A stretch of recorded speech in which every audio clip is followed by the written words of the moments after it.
Está no ar, Aldeias e Quilombos.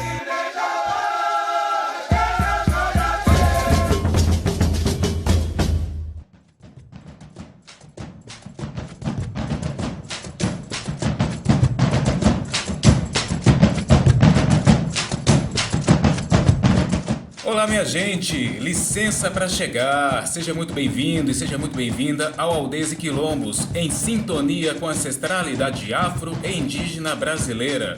O programa Aldeias e Quilombos é uma produção da sociedade civil apoiada pelo edital de ocupação da programação da Rádio Freicaneca FM e tem também o apoio do Fundo Pernambucano de Cultura, o FUNCultura. Meu nome é Bruno Vieira. E eu sou Manuela Lira. Estamos aqui toda semana na proposta de dar visibilidade a iniciativas, pessoas, grupos e instituições que lidem com a pauta negra, quilombola e indígena no Brasil. Nós estamos no Instagram e no Facebook. Só buscar a gente lá, Aldeias e Quilombos. E a gente está sempre aberto a sugestões de pauta. Entre em contato conosco pelo e-mail aldeiasequilombos@gmail.com.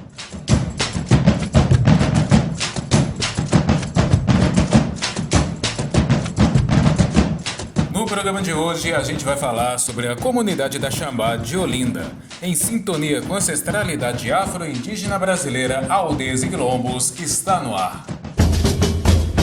No início da década de 1920, a perseguição política de que eram vítimas as religiões afro-brasileiras no Brasil levou o babalorixá Arthur Rosendo Pereira a fugir de Maceió, capital de Alagoas, vindo a se estabelecer por volta de 1923 no bairro de Água Fria, na zona norte do Recife. Rosendo iniciou muitos filhos de santo, dentre eles Maria Oiá, que em 1930 abriria o próprio terreiro no bairro de Campo Grande, também na zona norte do Recife. Em junho de 1935, Maria Oiá iniciou nos ritos a pessoa que viria a ser sua sucessora, Severina Paraíso da Silva, conhecida como Mãe Bill. Em 1938, a violência do Estado Novo fez com que Maria Oiá fechasse seu terreiro. Falecida em 1939, a responsabilidade sobre o Ilê estava a cargo de Mãe Bill, que reabriu o terreiro em 1950 na região onde hoje é o bairro de Dois Unidos. No ano seguinte, o terreiro se mudou para endereço onde se encontra até hoje, na comunidade do Portão do Gelo, bairro de São Benedito, em Olinda. Mãe Bill faleceu em janeiro de 1993, aos 78 anos, deixando o Ilê sob o comando de sua irmã, Mãe Tila de Oxalá, e de seu filho biológico, Ivo de Oxum. Após a passagem de Mãe Tila em 2003, Pai Ivo assume o comando da Casa de Axé e inicia um projeto para transformar o terreiro Portão do Gelo no Memorial do Xambá, onde se encontram reunidos e preservados documentos fotográficos e objetos ligados à vida e à atuação daquela líder religiosa, bem como da memória do terreiro Santa Bárbara Nação Xambá. É sobre a rica história do quilombo urbano da Nação de Xambá que iremos falar hoje. Para começar, vamos ouvir a primeira parte da entrevista que realizamos com Babalorixá Paívo de Xambá. Meu nome era Adeildo Paraíso da Silva. Agora, juridicamente, entramos na justiça, meu nome é Adeildo Paraíso Ivo de Xambá da Silva. E a gente conta um pouco por causa desse Ivo de Xambá ter vindo para o meu nome, porque você sabe o seguinte: os negros estiveram por aqui para ser escravizados, na sua maioria o seu sobrenome era o nome daquele que os escravocratas, entendeu? Então você veja que situação a história do povo negro desse país. Além de ele ser escravizado, ele ainda ser obrigado a trazer o sobrenome daquele que o escravizou para os seus descendentes. Então essa colocação de eu colocar no meu nome Adeildo Paraíso Ivo de Xambá da Silva foi uma forma de resistência para pelo menos passar para aqueles meus netos, meus bisnetos, o meu nome de uma formalidade do meu povo. E minha trajetória aqui nessa casa, eu nasci aqui, né? Eu nasci no dia 6 de agosto de 1953, numa quinta-feira, às 7 horas da manhã. Naquela época era natural os partos ser feito em casa, nasci dentro dessa casa mesmo, foi um parto caseiro, nasci dentro dessa casa. Cresci nessa casa, com 1 mês de idade minha mãe me deu um banho de rio, né? Eu nasci já projetado para essa casa. Aos 7 anos fiz minhas primeiras obrigações. Aos 10 anos Fiz o santo, como tem aqui. Fiz o santo com 10 anos e continuei aqui como qualquer criança, junto muito a questão religiosa, que às vezes as pessoas perguntam por que nós defendemos a questão do não secretismo e temos muitos anos da Igreja Católica. Eu digo, olha, veja bem o seguinte, minha mãe nasceu com o pé na senzala, mamãe nasceu em 1914, não tinha nem 20 anos da abolição. E as pessoas mal entendem o trabalho que foi feito pela própria igreja na questão, que eu não chamo na colonização, eu chamo na invasão, quando invadiram a África, quando invadiram o nosso país. Era muito prático. O negro ele é detentor da medicina alternativa, né, porque cuida das ervas e também da magia. Aí chegavam os jesuítas lá dizendo, olha, o Jesus andava em cima das águas, ele ressuscitou os mortos, ele fez um cego olhar. Olha, os caras se encantavam. E como é que eu faço? É vir para essa religião. Quer dizer, muitos que vieram para aqui já vieram católicos.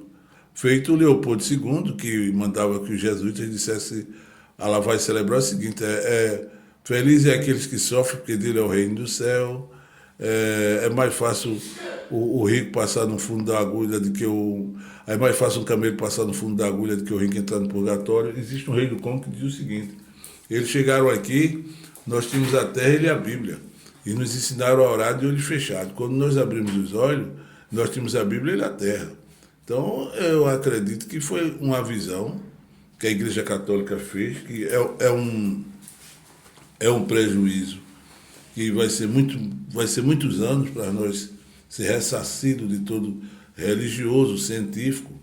Você sabe que no século XVIII, pelo século XVII, os cientistas, na maioria, falavam na cronologia que o crânio do negro era menor, a eugenia, que a mistura do negro com o branco dava uma degeneração. Para isso, chama-se mulato de mula, né?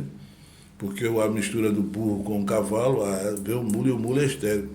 A gente passamos por isso da questão da indústria, porque eu estou lhe falando isso para dizer onde a gente chegou na questão nossa. Para você ter uma ideia, desde 1812 que eles tentam trazer essa história do branqueamento, tentam trazer os europeus para cá e não conseguem. Os europeus tinham medo de chegar aqui e ser escravizados.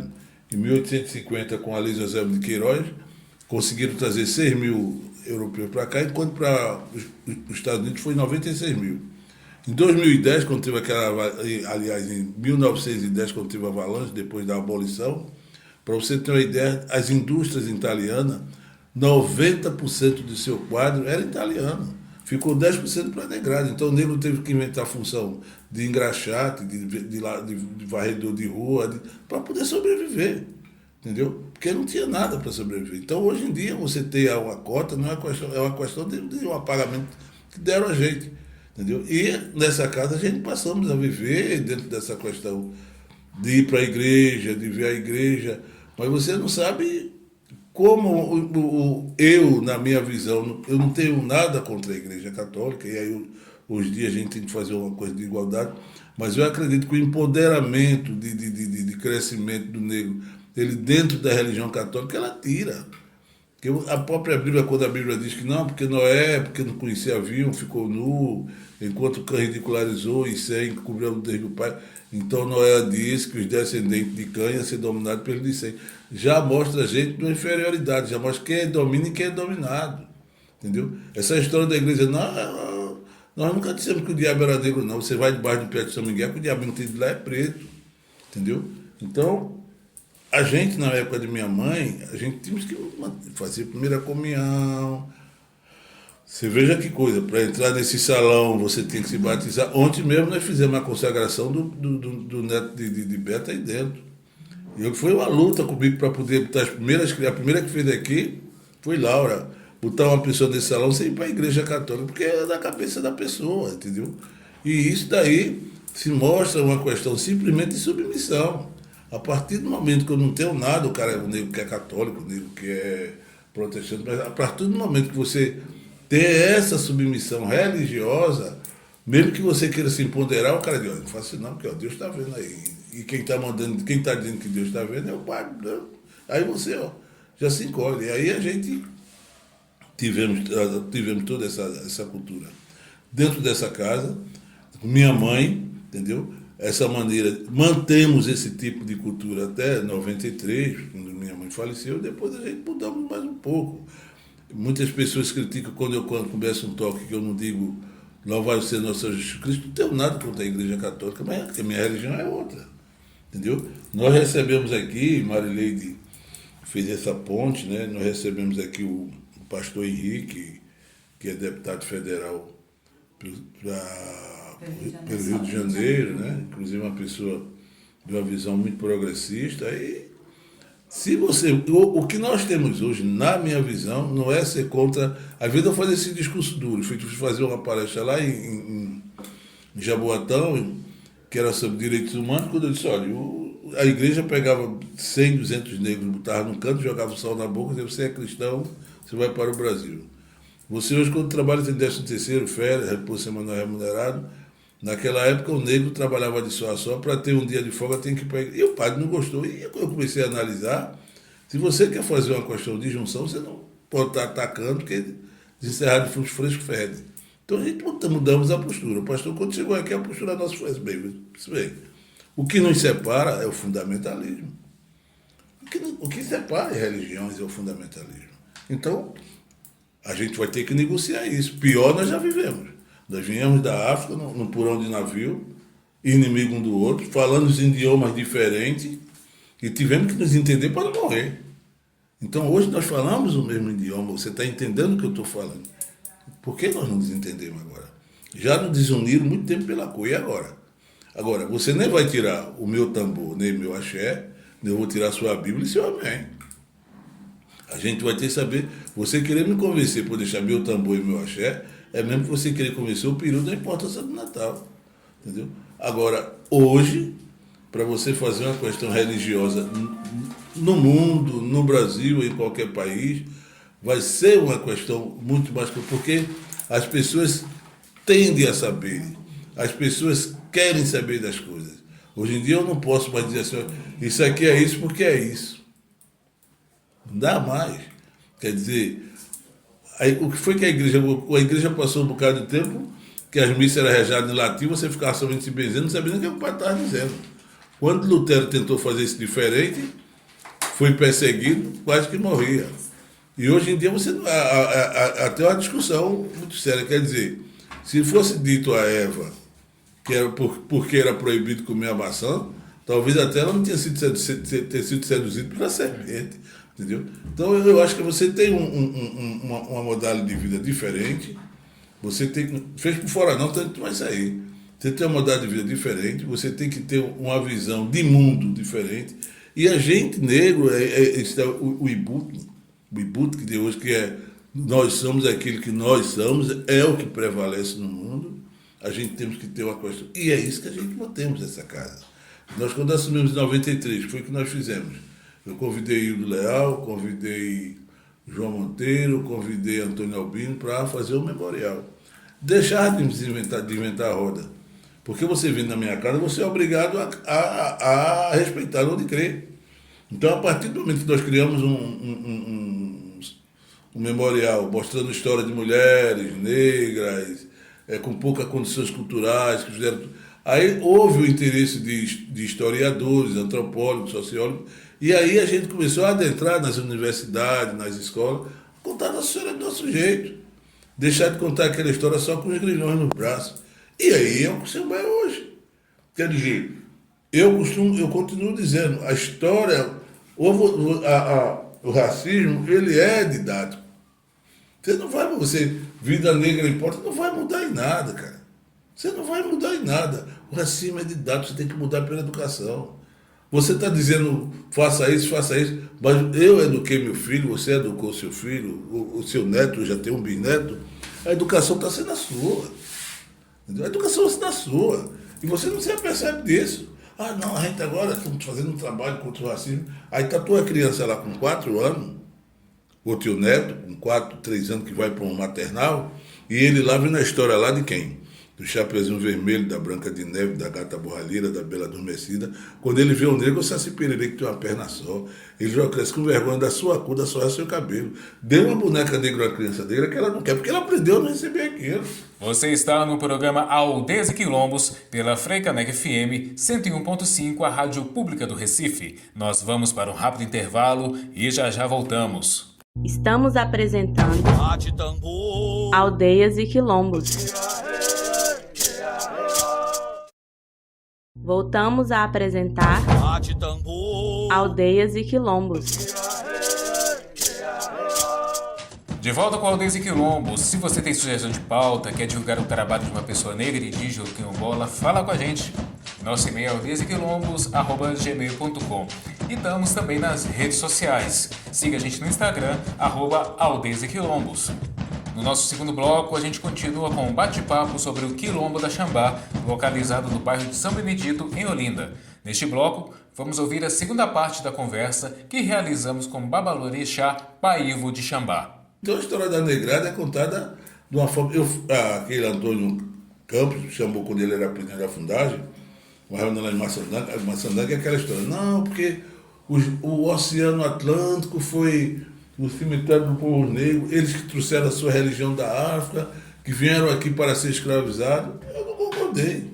Eu digo, olha, veja bem, quando se trata de dizer que o Oceano Atlântico é a questão, eu não vejo por aí. Primeiro, os negros não trouxeram nenhuma religião da África. Os que os negros trouxeram da África foi uma espiritualidade sociocultural.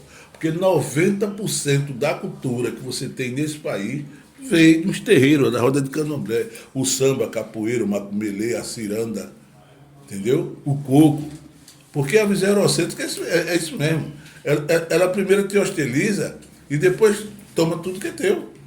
Ela começa desprezando, como ela desprezou o capoeira. Porque você veja, o samba mesmo, aquele Paulo Benjamin de Oliveira, o samba, ele ia buscar cada menina daquelas pessoas e depois ia entregar em casa. Você vê algumas músicas do samba que é real, quando você vê aquele... Eu não sei se estou falando muito. Pode ser... Viu? Juca, Zeca Pagodinho e aquele Marcelo Deus, quando ele canta aquele, como Delegado Chico Palha. Delegado Chico Palha, sem alma, sem coração, não quer samba nem curimba na sua jurisdição. Ele não prendia, só batia. Era verdade. Esse delegado, ele batia nas pessoas. Curimba era terreiro de macumba, era terreiro de candomblé. Entendeu? E a visão eurocêntrica é essa. Ele primeiro hostiliza, depois ele se apropria. Entendeu? E já está assinando com o candomblé. Você sabia que existe mais pessoas brancas no candomblé do que negras? Você sabia que Rio Grande do Sul tem mais terreiro de candomblé do que a Bahia? Entendeu? Eles primeiro hostilizam, depois se apropria. Entendeu? Então, é uma questão, quando se fala em questão de quilombo, quando se fala em questão de tudo isso, é uma educação que a gente tem que estar muito atento sobre isso, essa educação. Aí ele não foi. E outra coisa, essa questão de dizer que os negros que vieram para cá para ser escravizados, não. O que veio da África foi uma mão de obra especializada. Se não fosse o negro que veio da África, não tinha o estado onde você nasceu, Minas Gerais. Porque era o negro que conhecia a química de tirar o ouro do cascalho. E foi aquele ouro que enriqueceu o Brasil e foi para a Europa. Eu, você e a gente que somos criança, o que é que a gente aprendeu na história? Que o Brasil foi independente, porque Dom Pedro vinha bêbado numa história na base do Espiranga, puxou uma espada, mandou jogar o laço fora, independência, aí ó, é o herói. Não, o Brasil foi independente porque aquele ouro de Minas Gerais, o Brasil pagou a independência dele a Portugal. E se pagou a independência dele a Portugal, foi com o ouro que o meu povo e o seu foi tirado daquelas minas de Minas Gerais. Não é contado isso. Foram buscar os negros porque o índio era preguiçoso. É outra falácia. Foram buscar os negros porque o negro é quem entendia da agricultura, da plantação do açúcar em Pernambuco, do café em São Paulo, do algodão. Então a gente tem que voltar. O Brasil ganhou a guerra do Paraguai, o Brasil brigou contra o Paraguai, o Brasil não sei o quê. O Brasil é uma conversa, foi os negros. que a maior, hoje em dia, existe essa briga dos paraguaios, e os índios, porque lá pelo Paraguai, quem lutava eles daqui eram os negros. 80% das tropas eram negros. Foi eles que brigaram. O adubo dessa terra não foi só o nosso não, foi nosso sangue também. Então, o que eu quero lhe dizer é o seguinte, se a gente começar a contar uma real história para o nosso filho, se a lei de 10.639 foi respeitada, agora o Estatuto da Igualdade Racial, que eu estava lá presente quando a governadora aprovou, ele tiver uma condensação melhor, os meus netos, os meus bisnetos vão deixar de ser moreno, que é claro da cor, eles vão se orgulhar daquilo que ele é. Certo? É um trabalho que talvez eu não alcance. Já vou fazer 70 anos. Mas tenho certeza que as novas gerações vão ter uma visão diferente de mundo. Entendeu? Agora, o medo é a gente perdermos. Principalmente o candomblé, a nossa parte religiosa. Porque já está em parte. A visão eurocêntrica é essa. Ele hostiliza, depois se apropria. Entendeu? O medo da gente é a gente. Porque não há espaço no mundo atual para ter, com todo eu falei isso quando eu fiz a palestra lá na Fundagem, e toda vez na Igreja Católica, mas não há espaço no mundo atual de você estar fazendo juntando determinadas questões de grupo, você colocando visões de coisas milenares. O mundo mudou. O candomblé é atual. O candomblé você não tem uma visão milenar. O candomblé é a natureza. Certo? Eu sou filho de Oxum. Então, eu tenho que proteger os rios. O que é que nós temos hoje no Amazonas? As nascentes poluídas, por causa da extração do minério, entendeu? Que está acabando matando os peixes. Eu, como filho de Oxum, eu tenho que proteger o rio, porque é o habitat do meu orixá. Eu, como filho de Odé, eu tenho que proteger as matas, porque é o habitat do meu orixá. Eu, como filho de Xangô, eu tenho que ser justo, ter justiça. Xangô não gosta nem de mentiroso, nem de ladrão, porque é melhor. Você diz, eu vou votar em fulano, porque fulano é um cara honesto. Não, ser honesto não é uma qualidade, não, é uma obrigação. Então isso tudo está dentro do candomblé. Você não vai ver isso na igreja, você vai ver na igreja católica, não. Você vai ver um líder que foi Cristo, que viveu há 2000 anos, e que dá exemplo até hoje, e as pessoas que são seus seguidores, que é o homem, corrupta. Entendeu? Porque a religião é feita pelo homem, a espiritualidade não. Entendeu? E no candomblé você vai ver tudo isso. Você vai ver o candomblé você vai ver uma sociedade igualitária, que você nessa sociedade, você só sabe no papel. Você vê o cara que é o diretor da repartição, olha, a gente tem que andar de ônibus, viu? Porque é para poder a cidade não ficar um carro muito cheio de carro, para ter.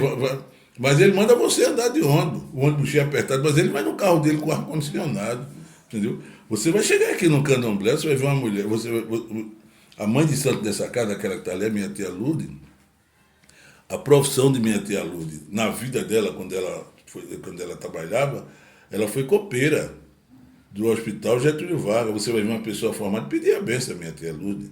Quer dizer, é uma questão de igualdade.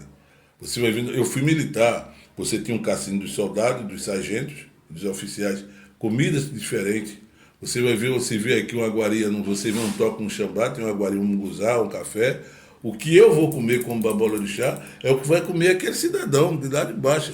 Isso é uma questão de igualdade, que você não vê na sociedade. Tem uma sociedade enganadora. Você come igual e bem, como camelô, é a Globo, que é a eterna camelô de ilusões. Eu, quando estava naquele período da epidemia, que a gente estava lá na granja, né? Eu tenho um sítiozinho, estava reservado, estava passando uma novela, parece que era Avenida Brasil, e tinha aquela... É a Adriana, que faz o papel de uma vilã, ela que faz o papel da Carminha. Ela vai visitar a mãe dela lá no lixão, as panelas da mulher, a casa da mulher, brilhar mais do que a minha. Quer dizer, enganar os outros. O cara no lixão tomando lixo, sabe um cara com uma lixão tomando no lixo? Quer dizer, você está vendo como é a vida, a dinâmica de que você tem. E o candomblé, ele mostra essa questão de respeito. Enquanto você, na visão eurocêntrica, você quando fica velho, bota você num abrigo, no candomblé o velho é o griot, é o que para o seu conhecimento para os mais jovens.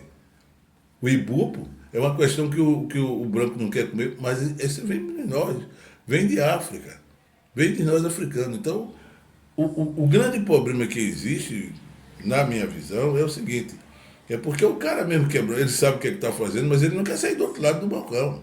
Essa história de dizer, não, a gente tem 57%, somos a maioria da população, só existe, depois da Nigéria, o lugar onde tem mais negro é o Brasil. Aí eu nem se ferra, porque aí eu vivo um apartheid, entendeu? O cara sabe que é a minoria, ele não vai nos dar o poder, porque no dia que ele dá o poder, ele não pega mais. Feito foi na África do Sul. Já nos Estados Unidos, não. Nos Estados Unidos, 13% da população é negra. Tivemos Obama como presidente, depois tivemos um branco novamente. E no Brasil, que foi a maioria negra, aí os caras não são bobos. Se der o domínio para pegar de novo, não vai pegar mais, entendeu? Agora, o que eu acredito é o seguinte, é que a gente, primeiramente, tem que resolver essa questão da religião. Não é porque você é terreiro, não. Porque você está brigando com a questão do Amazonas, mas pode ficar tranquilo. Não, quem manda e quem vai fazer toda a diferença é a religião. Sempre fez. Em 1964, quando teve o golpe militar, João Goulart fez um discurso lá na Candelária, dizendo que ia fazer reforma agrária, que ia fazer não sei o quê. Ademar de Bal, que era governador de São Paulo, fez a missa pela família, a caminhada pela família. Aqui em Pernambuco teve um padre chamado Padre em Peito. Ele dizia, a família que reza unida permanece unida. Nas escolas, as professoras diziam, Nossa Senhora Aparecida, nos proteja contra o comunismo. E quando o golpe militar chegou, entendeu? 80% da população de cabeça feita com a igreja demais aceitaram o Castelo. O Castelo Branco foi eleito no Congresso, até com o voto de Juscelino Kubitschek todo. Agora, o que aconteceu? Os militares deram um golpe dentro do golpe, aí lascou todo mundo. Aí a turma disse, o militar. E é prática. A gente disse, olha, tá vendo? Quem fez o militar? Mas quem fez uma população?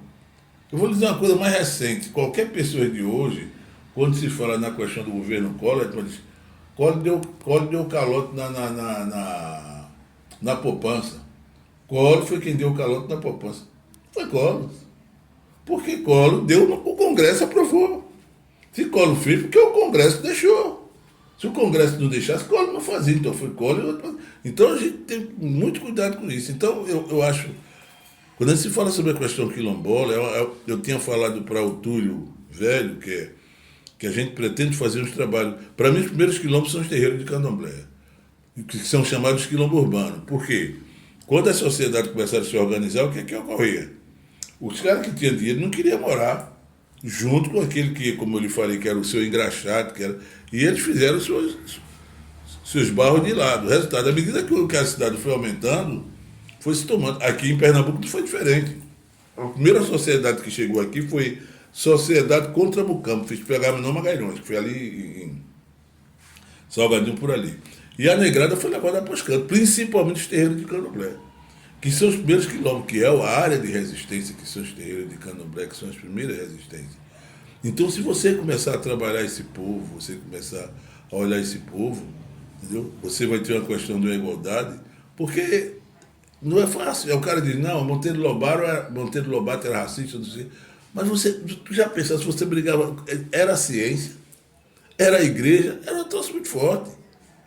Raimundo Nina Rodrigues, ele dizia que o negro já nascia com tendência de ser criminoso. O Raimundo Nina Rodrigues. Aquele João Batista Lacerda, ele foi para uma conferência em 1910 lá na Inglaterra, que ele disse que com 100 anos, a população nossa toda era branca. E ele ainda ficou, quando ele chegou, ainda foi criticado, porque ele foi racista de menos. Aí o cara disse, onde foi que eles conseguiram fazer? Na Argentina. Na Argentina eles conseguiram fazer a população na Argentina toda. Na Argentina não tem um negro. Eles não conseguiram fazer isso no Brasil, mas na Argentina eles conseguiram. Entendeu? Então, qual é a criança negra que sabe que um dos maiores engenheiros que a gente teve foi André Rebouças? Qual é a criança que sabe que um dos maiores advogados que a gente teve, que foram, embora fosse um Haber, mas foi Luiz Gama? Quer dizer, os grandes intelectuais negros desse país, eles tiveram duas mortes. Tiveram a morte física e a morte do seu esquecimento, das suas obras que não sei. Eu tinha muita coisa contra Rui Barbosa, quando ele queima a documentação. Mas Rui Barbosa, pelo menos, ele era um abolicionista em parte. A bronca de Rui Barbosa é que ele queria um país confederado, né? Era o legislativo, executivo e judiciário, né? Na época ele queria isso, e por isso que se juntou-se, porque a Primeira República que veio, que foi um golpe, né? Deram um golpe em Dom Pedro II. Ao ponto de Deodoro dizer, eu não vou entregar um documento a ele, porque senão vai chorar eu e eles. Eles eram amicícios. Usaram Deodoro porque tinha o cara que era o presidente do Senado, era desafeto de Deodoro, aí usaram aquilo ali e Deodoro entrou. E Deodoro disse, eu só entro, eu só vou, se vocês fizeram um plebiscito, né? Para saber se as pessoas querem a monarquia ou se querem a república. Eles disseram que iam fazer. Pai, esse plebiscito já veio em 88. Aí Rui Barbosa entrou naquela, né? E depois ele foi falar com Dom Pedro II, quando Dom Pedro II, para mim, foi um dos políticos mais sérios que nós tivemos. Ele não aceitou receber um centavo. Foi morar na França no hotel terceira de 3 estrelas, não aceitou nada, receber nada. Foi embora. O Barbosa depois falou com ele, se arrependeu, que era queiramos ou não, mas era um senhor orador. Quando ele foi num dos primeiros discursos de Haia, que ele era baixinho, quando ele passou na porta, aí diz a lenda que das pessoas que lá disse, que homem tão pequeno para passar numa porta tão grande. Quando ele voltou do discurso, o cara disse, que homem tão grande para passar numa porta tão pequena. Entendeu? Mas eu acho o seguinte, eu acho que a gente temos mais de aproveitar a lei de 10.639, aproveitar um governo. Agora, infelizmente, os cargos ainda são colocados, você não escolhe o homem para você dar um cargo ao homem. Entendeu? Para mim, uma das grandes colocações que o governo Lula foi, para mim, só foi o ministro dos Direitos Humanos, Silvio Almeida. Cara, é uma sumidade. Mas tem muitos ministros por aí que foi pela questão política, porque trabalhou politicamente, principalmente do nosso parte, da nossa negrada aqui, para a gente melhorar um país melhor. A gente tem tudo isso. Quem sabe, quem fala sobre João Batista Felisberto, o Almirante Negro, entendeu? O cara foi uma sumidade. O cara morreu em 69, morreu ontem, ninguém fala. O Almirante Negro, ele era da Marinha, a chamada Revolta das Chibatas, já ouviu falar, né? A Revolta das Chibatas. Pronto, então, ninguém fala dele, entendeu? E outras pessoas aí que têm uma valorização medonha, que para o nosso país ninguém fala. Os terreiros de Candomblé eram hostilizados até um tempo desse. Eu, quando era pequeno, quando tinha um toque aqui, muitas vezes a gente tinha que ir para debaixo da cama, porque a polícia, quando chegasse, pegasse o menor no salão, era preso. Agora veja a contradição.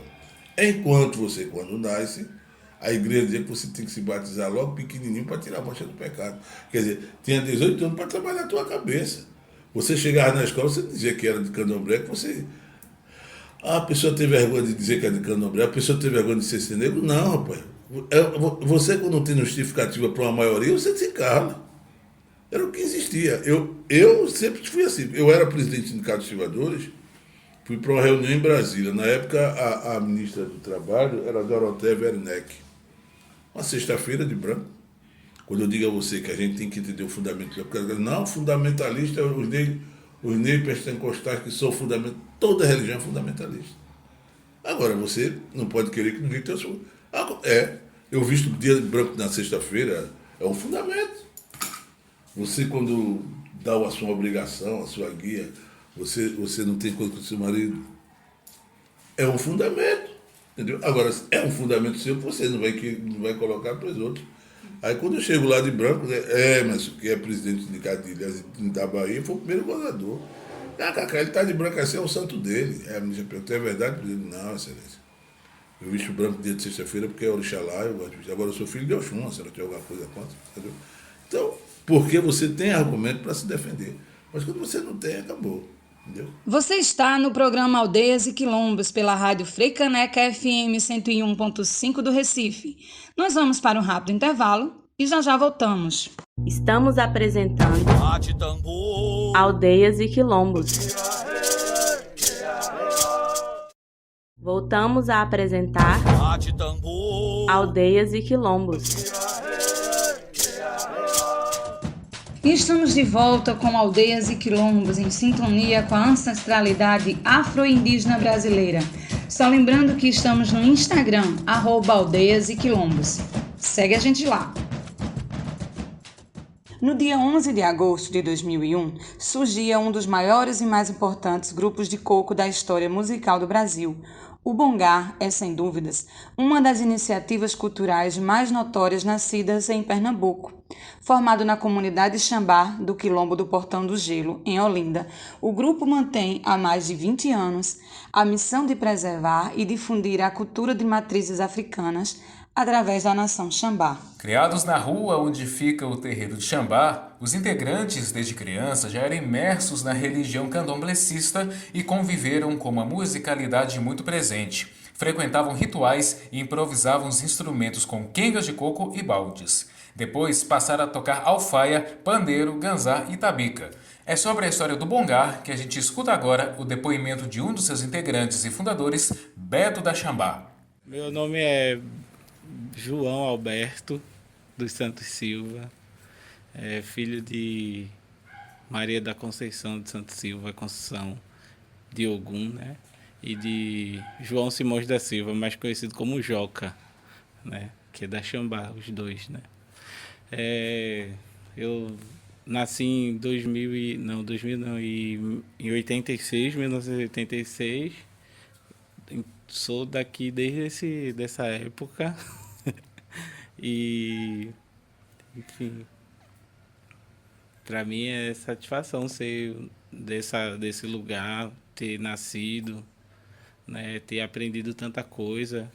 Eu moro do outro lado, né, da Xambá, no bairro Beberibe. Meus pais moram para lá também.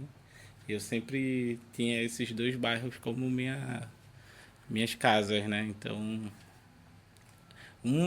eu morava e às vezes tinha que esconder o que eu era, né?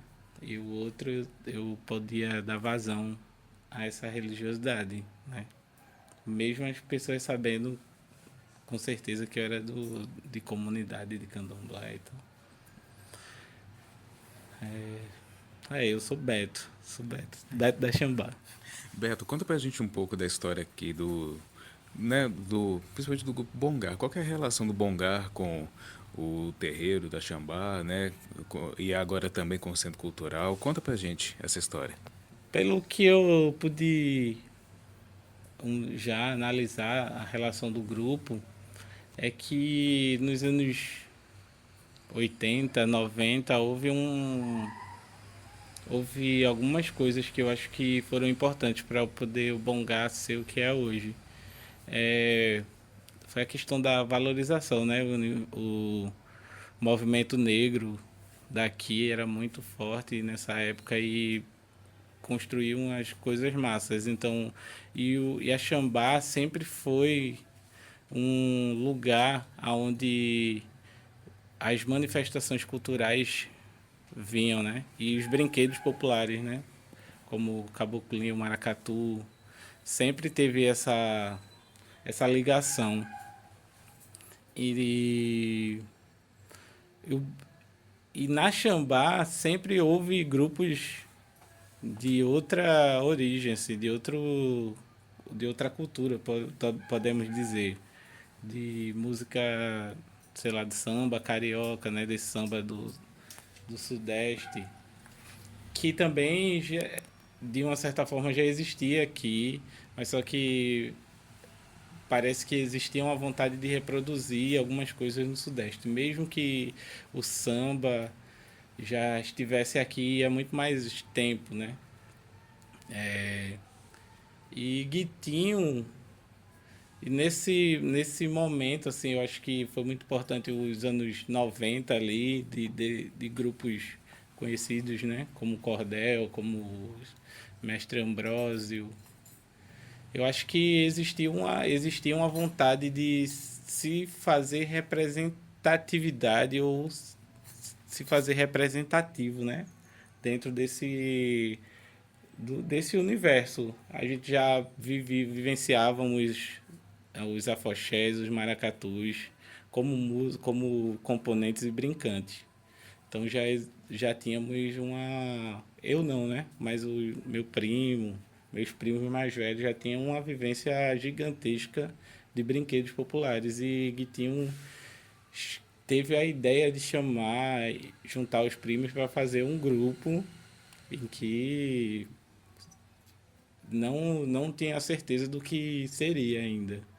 Então, tem até uma história que eles chamou um primo da gente, nosso mamão, para fazer o grupo, conversando com ele. Eu acho que foi uma das primeiras pessoas. Ele disse: não, então a gente vai ter que ser um grupo igual Cidade Negra. Então, do tipo, sempre ainda a referência era uma coisa externa do que a gente vivenciava, mesmo que a gente se sentisse representado vendo Cidade Negra, né? Pela cor, né? Pela musicalidade, pelo que falava também, enfim, por tudo. Porém, ainda era uma coisa distante do que parece que era necessário uma representatividade maior e mais fiel ao que a gente vivenciava aqui. E aí eu não lembro direito, mas eles tocavam, tinha flauta, o bongá ele surgiu e ele tinha assim 12 pessoas, né? O processo foi 12 pessoas. A gente tinha o nosso primeiro Eimar que tocava cavaco, tinha outro músico daqui da comunidade que não mora mais na comunidade e sua esposa também tocava nessa comunidade. E aí foi enxugando e teve um momento que foi que tinham que tocar, só que não sabiam o que iam fazer, de fato, né? Já tinha uma tocada numa noite de... eu não recordo, mas era no pátio de São Pedro. E aí não tinha um tempo de pensar o que fazer, o que construir de sonoridade. Aí eles disseram: "Oxi, que vão..." Eles disseram que começaram a pensar sobre, né? Sobre a possibilidade da sonoridade, e a única sonoridade mais próxima era o coco da Xambá, né? Porque era o coco que a gente tocava desde pequeno, que é o coco da família. E aí eles foram para essa primeira apresentação, aí voltaram já com outra apresentação marcada depois disso. E isso foi gerando eu acho que os insights de que era necessário que essa sonoridade tivesse pairando, né, por aí em outros ambientes, né?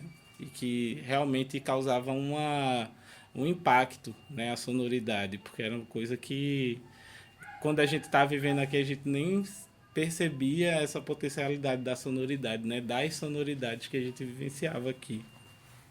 E foi assim que começou o bongá, basicamente. Eu estou tentando resumir um bocado, mas com essa...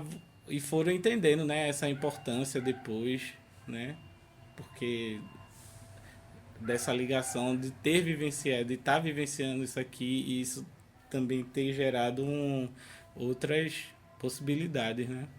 Então, e aí depois Guitinho cantava os pontos de Jurema no coco, né.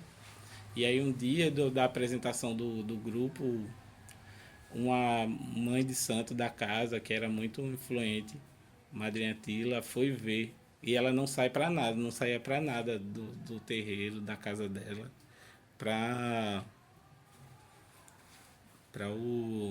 rua, né? Pra rua em geral. Ela já era uma pessoa que já ficava só em casa. E ela foi na apresentação e viu o Guitinho cantando pontos de Jurema e tal. E aí ela, no outro dia, parabenizou ele e disse: ó, você não pode cantar mais esses pontos, né? Não cante nesse... Não cante. Aí ele se perdeu, né? Que ele não sabia o que ia fazer, né? Porque ele já tinha quebrado meio mundo de perna de possibilidade. E aí Guitinho ele já vivenciava algumas coisas de poesia, não sei o que, de escrever. Ele já é estudante do conservatório também, eu acho que nessa época ele estudou um tempo. Aí ele passou a musicar essas poesias dele. Foi quando surgiu, a partir desse carão que ele levou da nossa mãe de santo na época, aí ele começou a criar as poesias, né? Com base na influência do que a gente vivenciava, né? Que é isso, do tipo, é muito mais... O bongá, ele sem dúvida ele tem a força total dentro desse axé, né? Que é a Casa Xambá, assim. Sem ele não existiria o bongá, assim, sem dúvidas. Sem algumas movimentações antes disso, antes dos anos 80, que era os carnavais daqui, que Mãe Bill sempre juntava os filhos, as agremiações sempre vinham para cá brincar na rua. Eu não sei como é que funcionava deles vir, mas tinha muitos grupos que antes do carnaval deixava os bombos aí na Xambá e depois vinha buscar como se fosse uma consagração. Eu não sei como é que funcionava isso, mas eu acho que essa relação, né, do ancestral e espiritual sempre teve ligado ao bongá, assim, sempre foi um fator primordial, assim, que assim, a estrutura da gente é toda musicalidade, poesia, né, o que é que a gente tenta pensar vai a partir tudo desse lugar, desse ambiente que a gente vivencia, assim. Este é o programa Aldeias e Quilombos e você ouviu Beto da Xambá, integrante do grupo Bongá. O Quilombo de Xambá é um celeiro cultural de resistência da cultura afro-brasileira. Em 2018, recebeu o título de Patrimônio Vivo de Pernambuco. Xambá foi o primeiro quilombo urbano do Brasil, reconhecido pela Fundação Palmares em 2007.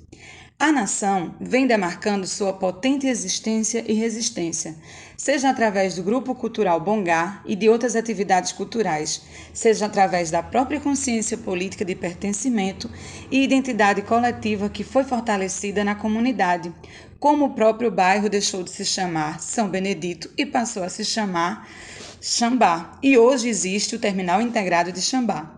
Outra conquista dessa forte identidade coletiva aconteceu em maio deste ano de 2023, quando Adeildo Paraíso conseguiu na Justiça autorização para inserir em seus documentos oficiais Pai Ivo de Xambá. A nação Xambá é uma referência, força viva da resistência de um povo. Através dos seus cantos e encantados, Mãe Bill, Guitinho falecido em 2021 e tantos outros estão presentes. Seja a missão de quem ficou para dar continuidade a esse legado, no final da Festa do Coco da Xambá, celebrado no dia 29 de junho, Mãe Bill sempre cantava uma loa, mantida até hoje pelos seus filhos, netos e bisnetos no ritual. Meu chiqueiro de capim, meu curral de bode, com a dona dessa casa, ninguém pode. Viva Xambá!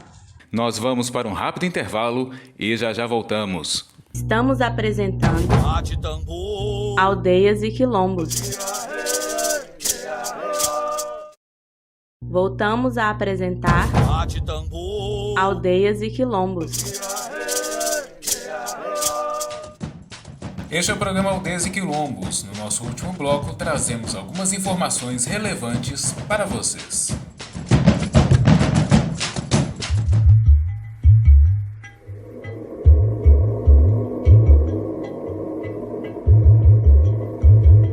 Uma boa opção de leitura para quem quer conhecer mais sobre o vasto universo da capoeira é o Portal Capoeira. Basta você colocar no Google Portal Capoeira. Com o subtítulo Movidos por uma incondicional paixão pela capoeiragem, o site conta com a colaboração de vários capoeiristas, pesquisadores e disponibiliza um rico material com fotos, áudios, vídeos e crônicas que formam uma potente bibliografia sobre histórias, personalidades da capoeira, curiosidades, ensinamentos de jogos, dentre outros assuntos. Vale a pena você conferir e adentrar no universo mágico e forte da ancestralidade e da essência viva da capoeira. Procure no Google Portal Capoeira. Saravá, camará! Momento Parente. Este é o momento que dedicamos a auxiliar as comunidades e divulgar as suas campanhas. O povo Caraçu-Anaçu está se estabelecendo na aldeia Marataru-Caeté, na região rural de Igaraçu, na Grande Recife. A ocupação está necessitando de doações para poder se sustentar. Dentre os artigos de primeira necessidade estão água potável e alimentos não perecíveis, material de higiene também.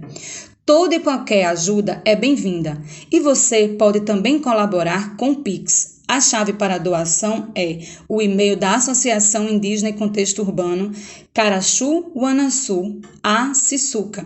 Anote a chave, acisuca@gmail.com. Acisuca se escreve ASSICUKA. A sua solidariedade faz a diferença na vida das comunidades indígenas e quilombolas.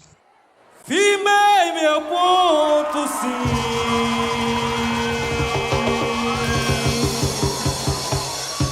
No meio da mata, sim. Salve a coroa de Resmalunguim.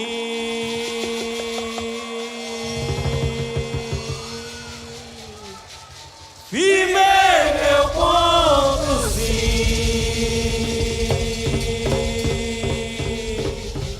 no meio da mata, sim. Salve a coroa de Resmalunguim.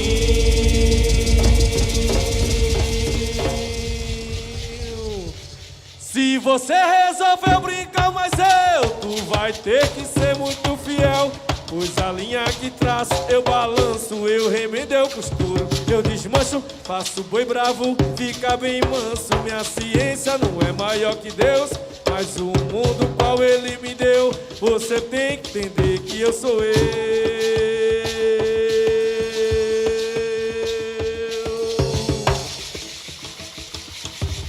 Minha língua é ponta de espinho, meu olhar é varanto como lança. Tem cavalo manco no samba, rasteira, quem lida sou eu. Capoeira e ginga, pai me deu. Não atravessa, estrepe no caminho, porque senão cê vai experimentar o poder e o dendê de Malunguim.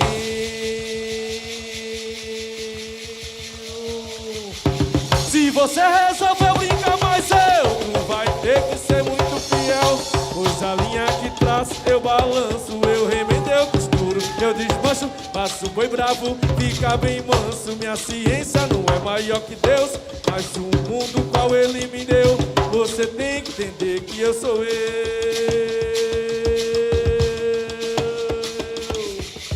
Minha língua é ponta de espinho, meu olhar é varanto como lança. Tem cavalo manco no samba, rasteira, quem lida sou eu.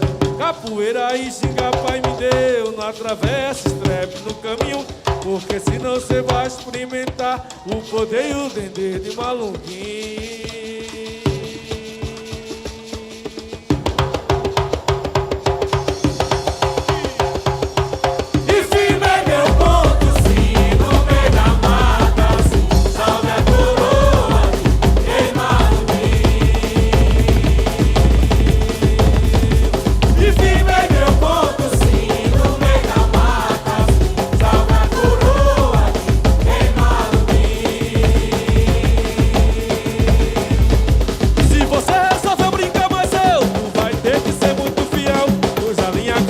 Eu balanço, eu remendo, eu costuro, eu desmancho, faço boi bravo, fica bem manso. Minha ciência não é maior que Deus, mas o mundo qual Ele me deu, você tem que entender que eu sou eu. Minha língua é ponta de espinho, meu olhar é varanto como lança. Tem cavalo manco no samba, rasteira, que linda sou eu. Capoeira e ginga, pai me deu. Não atravessa, estrepe no caminho, porque senão cê vai experimentar o poder e o dendê de Malunguim.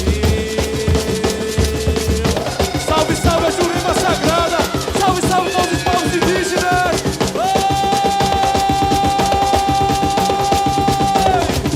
E firmei meu ponto, sim, no meio da mata, sim. Salve a coroa de Malunguim. E firmei meu ponto, sim, no meio da mata, sim. Salve a coroa de Malunguim. Se você resolveu brincar, mas tu vai ter que ser muito fiel. Pois a linha que traço, eu balanço, eu bravo fica bem manso. Minha ciência não é maior que Deus, mas o mundo qual ele me deu, você tem que ver que eu sou eu. Minha língua é ponta de espinho, meu olhar é barato como lança. Tem cavalo manco, um samba rasteira, ainda sou eu. Capoeira e chica, pai de Deus, atravessa, escreve no caminho, porque senão você vai experimentar o poder e o dever de maluquinho. Só vou dizer mais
salve, salve, Jurema Sagrada, salve, salve, Rei Maluquinho.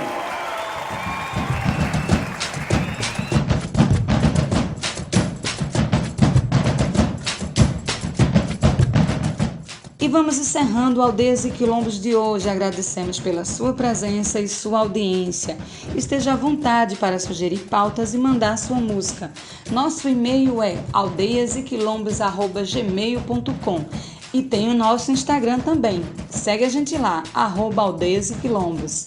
O programa tem a produção e apresentação de Manuela Lira e de Bruno Vieira. O programa Aldeias e Quilombos é uma produção da sociedade civil apoiada pelo edital de ocupação da programação da Freicaneca FM e tem o incentivo do Fundo Pernambucano de Cultura, o Funcultura. Até a próxima semana. Você ouviu Aldeias e Quilombos.